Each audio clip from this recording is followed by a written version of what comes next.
Here's Michelle. Hello. Hi, I figured it out. Yay. I'm so glad you're here. This is amazing. So, Wildcraft Dying and I have been chatting for the last 5 minutes.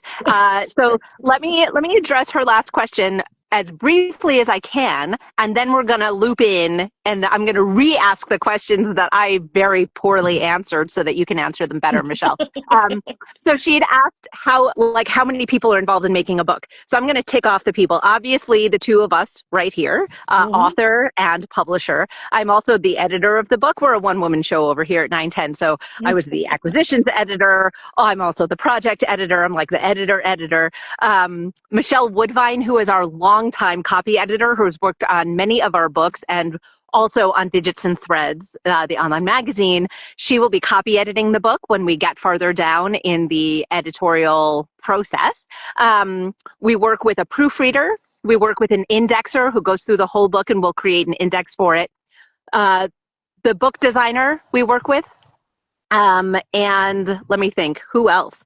We have a distributor for our books, both in Canada and a wholesaler in the US. We have a crafts shop distributor in Canada, and we have a whole sales agency that works with us to sell our books to bookstores and libraries and specialty shops across Canada. So a lot of people are involved in making a book and then bringing the book to market. But let's shift to why I think we're all really here, which is to talk to Michelle about A User's Guide to Yarn. So Michelle, can you tell us what the book is all about and why you wrote it? Um, my elevator pitch is it's everything you didn't know about yarn. Um, I I've been obsessed with yarn for we did the math recently. I learned to crochet in 1975, and I immediately started asking, well, why does this yarn feel this way and that one do that? So I have been trying to figure yarn out for 50 years. And the fact that I've done anything for 50 years is kind of just stunning to me. But in the last 20 years, since I learned to spin and became a master spinner, and I've really drilled down and gotten obsessed with yarn. And when I talk to people, they say things that just make me go, Uh, What? Do you know anything about yarn? Or people will ask me questions that I think are really basic knowledge. Because for me, I've known it for 20 years. So conversations with knitters, weavers. I've recently been working with a weaver to figure out why a particular popular hack doesn't actually work. Things like that. So I kind of just came to this realization that I had all of this yarn knowledge in my head, and not everybody knew it. Um, and I could have written 16 books, quite frankly. You're really lucky you got the small manuscript you got. But it just a lot of people know a little bit about yarn, and I thought maybe I should share a little bit more with them. And one of the things that I really wanted to focus on in this book is kind of myth busting without myth busting, clarifying a lot of things that people assume they know because somebody told it to them once, and maybe not. Maybe that's not really how it works. So I kind of did a really broad overview of each of the kind of aspects that go into making a yarn. So the fibers that we choose and how that influences the yarn. Again, very quick snippets. Each one of those topics could have been an entire 400-page volume. Um, how yarn is made, and I start with the perspective of a hand spinner and how the things that I do, the choices that I make as I'm building a yarn affects the yarn. And then I moved to mills because most people who use yarn are not spinning their own yarn. And if they are, I've written another book about it. Another publisher, so we'll just move on from that topic right now. No, it's good. The book is called Twist. It's great. We're not in competition. We're working all to make amazing books for crafters. Yeah. So yes, I wrote a book about spinning, and that really prompted me to write first a series of articles for 910 Publishing when you had Digits and Threads. And then each of those articles alone would have been another book, but I kind of just expanded out from there. And I included more information in this book about how yarn is milled here in Canada. We have a very specific style of yarn that's made in Canada. And so I talked to several mill owners and wrote about that. And then I went on to realize the thing that has really pushed me forward is that I've started working with a friend who owns a yarn shop. And the question she gets asked, people really they walk into a yarn shop and they say, well, this is what I'm used to seeing. Where's the real yarn? So how do you explain yarn to people? How do shoppers come into a yarn shop and choose the yarn? So there's a whole section in the book about buying yarn and what you need to, how you can read the labels, what you can learn from the labels. I have been battling moths in my studio for about the last 2 or 3 years now. And so I included a whole chunk about safely storing your fibers and yarns and what to do about the M words. Um, then I broke down, I don't want to say the physics and mechanics, but it's the physics and mechanics of how knitting, crochet, and weaving interact with yarn. And each one of those things, we can use the same yarn to do all of the same things. I've done all my samples in the same 3 or 4 yarns, with a couple of exceptions. And the yarn will behave differently. The yarn will create a different kind of cloth. Some yarns are a little better for some uses than others. So that's the last section of the book is breaking all of that down. And then my gentle reminder that we always swatch. Please swatch and sample, please, and finish your products when you're done. So that's the book in a nutshell. So I want to say a couple of things that really jumped out at me as a yarn crafter when I read the book for the first time.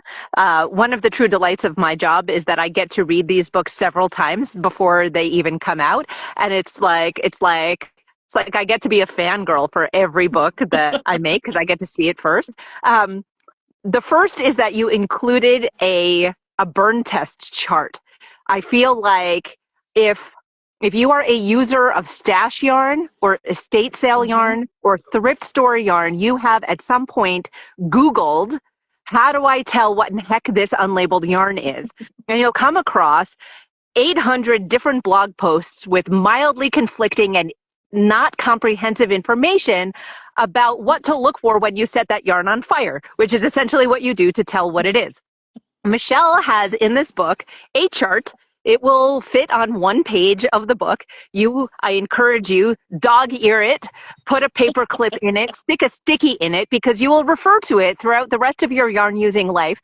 And it goes through like what a yarn will look like and smell like when you set it on fire to decide to sort out what it is. And I just like that one consolidation of information It's like, I can't wait to have the book so that I can dog ear that page and keep it on my elbow, because I frequently, I have a little free fiber library in front of my house, and every so often somebody leaves something in there and I find it and I'm like, ooh, but what is it? So there's that. That was one of those, like, it's a detail, it's comprehensive, and it makes the book so useful.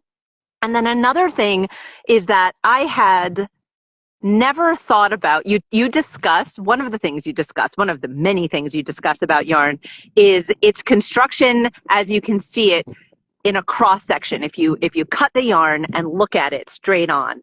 And I've been thinking about the kind of figure eight construction of a 2-ply yarn, right? Like once you get to a 3-ply yarn, the plies make more of a round shape. But in a 2-ply yarn, they like sit like a figure eight, which makes the yarn itself not perfectly round, and that affects how that yarn appears and behaves in a fabric, not in a bad way, just in a way that knowing the physical construction of that yarn helps you understand how using a 2-ply yarn will be different from using a 3 or more ply yarn in a project. Blew my mind as a yarn crafter in a way that was like, why did I never think about this?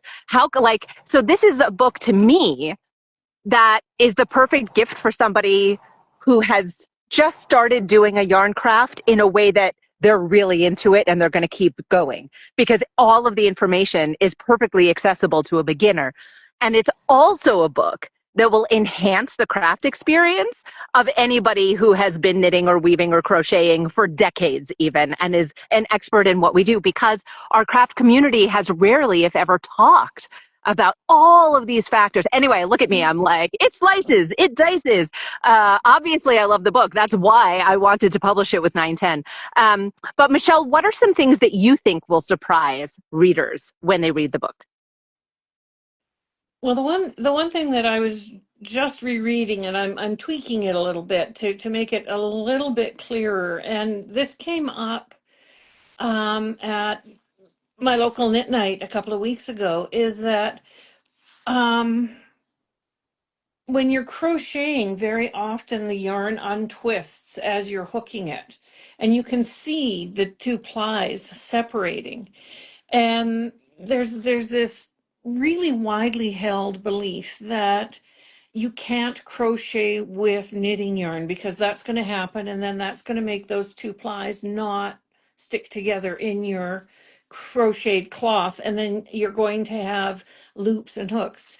And I spent a lot of time researching this because this has been a common thing. You have to crochet with yarn that has been spun one direction and plied a specific way, and you have to knit with yarn that was spun the other direction and plied a specific way. And what my research and what my experimentation and just observation over the years has shown me is that, yeah, that yarn untwists while you're moving it.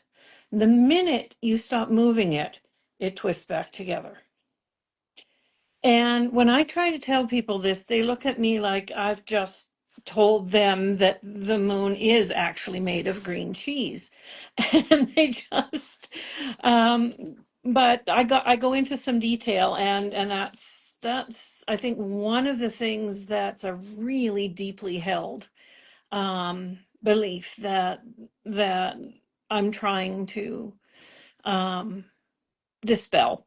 And the people that I have told that have reacted with absolute shock to this concept, because you can't untwist the twist that's in yarn, and that's, I mean, I wrote a whole book about it.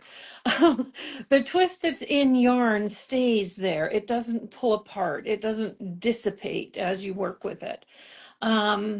So confidently go ahead and crochet with that yarn that looks like it's splitting apart when you're wrapping it around your hook.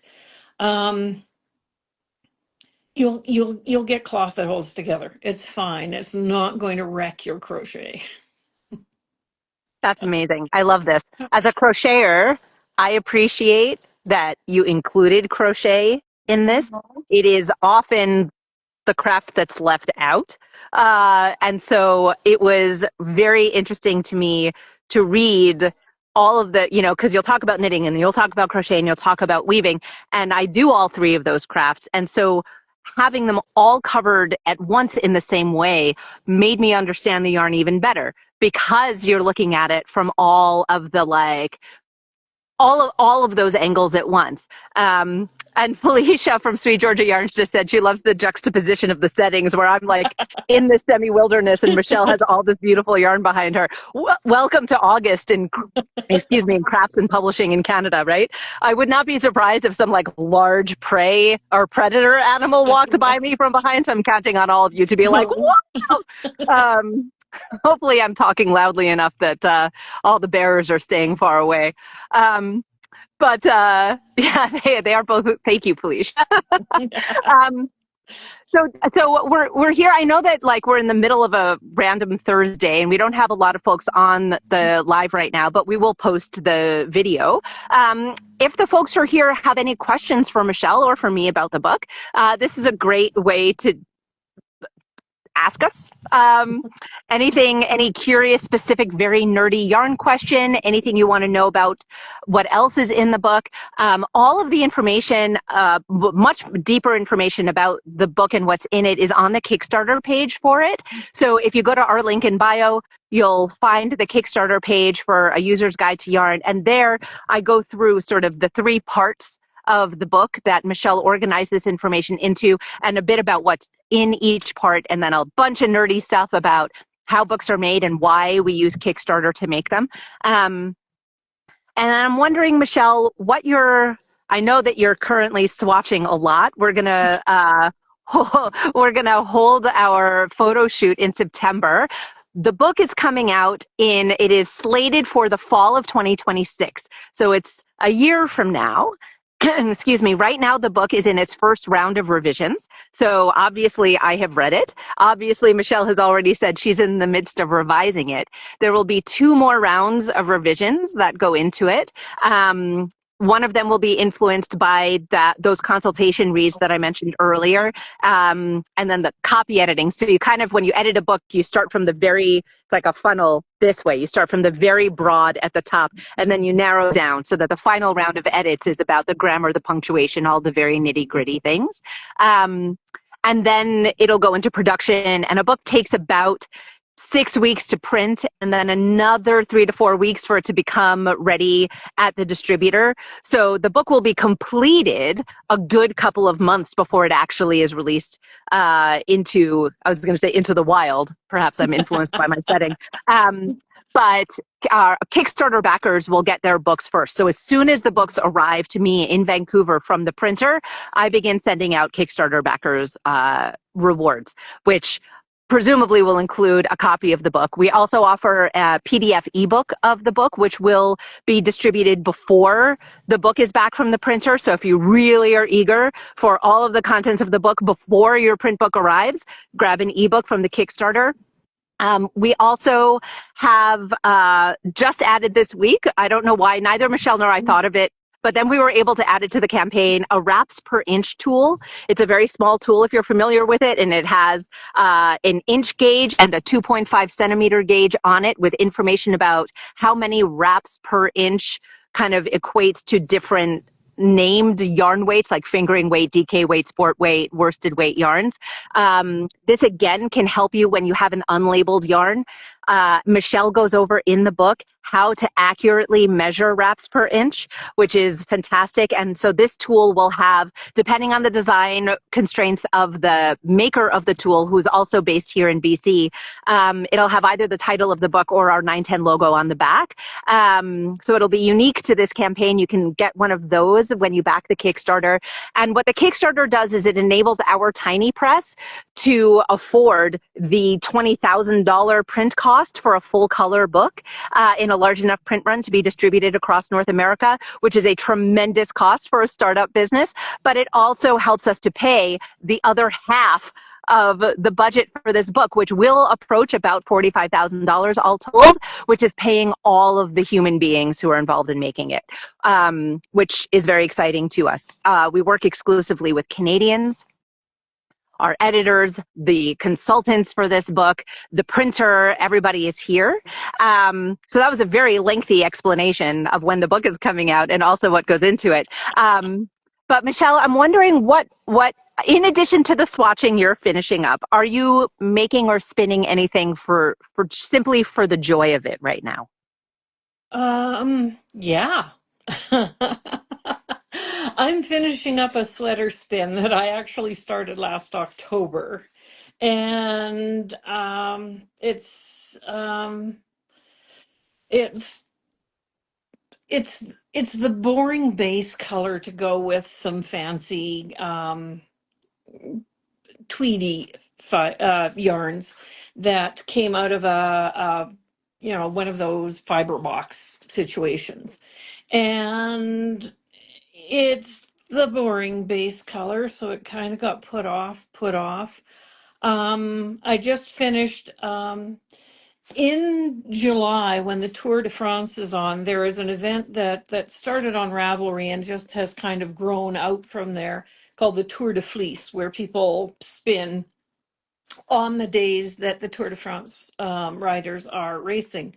And I do not Tour de Fleece because my life is chaotic and I can't always get matched up with the days.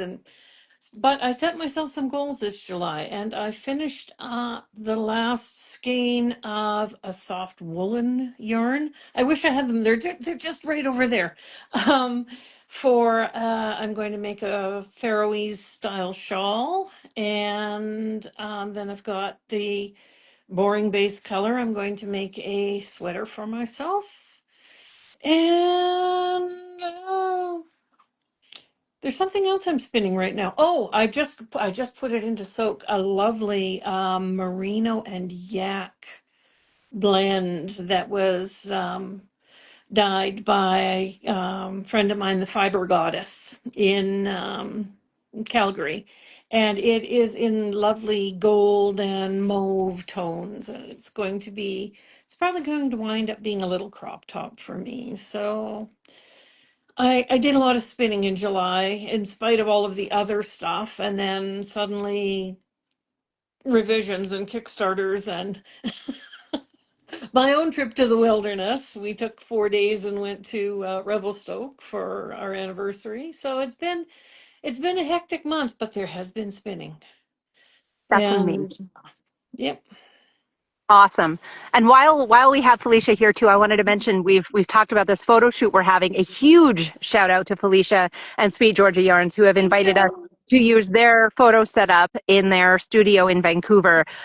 Coincidentally, Michelle will be in town. So we're going to have the photo shoot there, which is tremendous and will save us so much time and setup and cost. So just huge appreciation to our community of fellow craft businesses and all of the readers who make our books possible. So I think it's time to wrap things up. We've been here for about a half an hour. If you've just jumped on now, you can start back and watch the recording. It'll be on our Instagram pages. I think both of our Instagram pages, but I'm not entirely sure. So if you're on Michelle's page, you can find 910 at 910 Pub on Instagram and all the other social media. If you're on the 910 page watching this, you can find Michelle at Spindle Princess on Instagram and other social media. The book comes out in 2026. The Kickstarter to fund it I was going to say comes out. It ends on August 25th, so there's still some time to jump in there. The pricing that we offer on the book in the Kickstarter is lower than the list price will be when the book comes out. So yes, you're pre-ordering it essentially a year or more in advance of when it comes out, but you'll also get updates from me about monthly for the next year until the book comes out. And I'm going to tell you all about how the book is made, the stage that it's at, how we decide what paper to use, and all kinds of very nerdy things. We'll also be open to questions to Michelle about the book the whole time. And so we're going to really bring you behind the scenes and make it worth your while and make you feel part of this, because we feel that you are a part of it in helping us make our books. Thank you so much for spending the time with us. Do chime in the comments if you're watching the recording, and both Michelle and I will do our best to answer your questions. Thank you, thank you, thank you. We'll say, oh, wait, we just got in this. Well, Yes.